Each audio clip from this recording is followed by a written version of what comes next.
Do you guys have any estimation on how much income inequality in the U.S. depressed aggregate demand?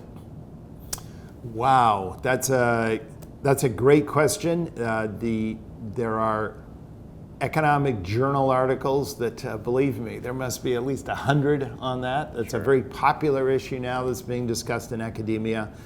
I think it's significant. I mean, if you look at the conjury of ideas that are when Larry Summers and so on talk about secular stagnation, the fact that we have a negative interest rate equilibrium, so that means that we're kind of in a permanent state of and then the whole idea of market concentration is another kind of idea that's kind of part of that whole thing. And then one other part of that whole schema of ideas of secular stagnation is the idea of growing inequality of income depressing consumption demand, right? Yeah, sure. Since the more affluent don't consume as much out of their wealth.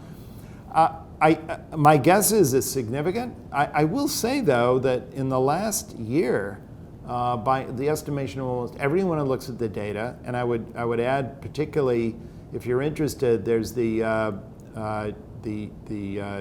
J.P. Morgan Chase Institute down in Washington, D.C. that actually has this amazing study. They do this every month. They look at banks all across the country, and they look at what people are actually spending. It's really amazing. They're able to look at households of all different types and so on.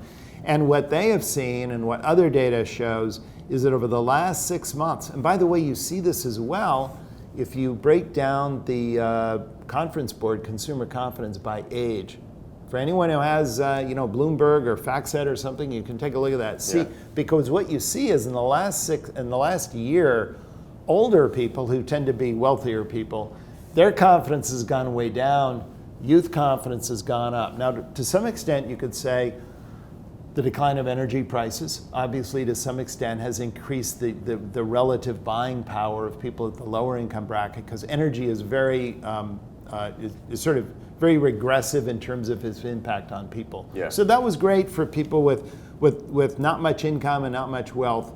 They're spending a lot more of their wealth on gas prices. Right. So that was very good. But what they have found, and what I think most researchers are finding, is that very recently it has been lower income people who have been spending more, and younger people who have been spending more tend to be more optimistic.